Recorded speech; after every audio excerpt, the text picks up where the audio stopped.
যুক্তরাষ্ট্র যদি আবার ইরানে হামলা চালায় তাহলে যুদ্ধ শুধু ইরানেই আটকে থাকবে না, পুরো উপসাগরীয় অঞ্চলকে টার্গেট করার হুঁশিয়ারি দিয়েছে তেহরান।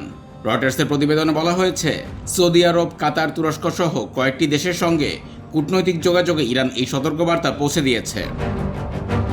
দেশটির পররাষ্ট্রমন্ত্রী আব্বাস আরাকচি জানিয়েছেন, যুক্তরাষ্ট্র নতুন করে হামলা চালালে উপসাগর জুড়ে মার্কিন ঘাঁটি এবং গুরুত্বপূর্ণ জ্বালানি অবকাঠামোয় পাল্টা হামলা হতে পারে।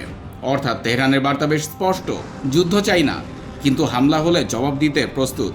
ইরানের হুমকির আওতায় থাকতে পারে তেলক্ষেত্র, রিফাইনারি, বিদ্যুৎ ও পানি অবকাঠামো, এমনকি পরিবহন নেটওয়ার্কও। এতে সবচেয়ে বিপাকে পড়েছে উপসাগরীয় দেশগুলো, কারণ একদিকে যুক্তরাষ্ট্রের সঙ্গে তাদের সামরিক ও কৌশলগত সম্পর্ক, অন্যদিকে ইরানের সঙ্গে সরাসরি সংঘাতে জড়ানোর ঝুঁকি। ইতোমধ্যে সৌদি আরব, কাতার ও ওমান ওয়াশিংটনকে নতুন করে হামলা না চালিয়ে আলোচনার পথে ফেরার আহ্বান জানিয়েছে। আর সৌদি যুবরাজ মোহাম্মদ বিন সালমানও ট্রাম্পকে সামরিক পদক্ষেপ পিছিয়ে দিয়ে কূটনৈতিক সমাধানের পথে ফেরার পরামর্শ দিয়েছেন।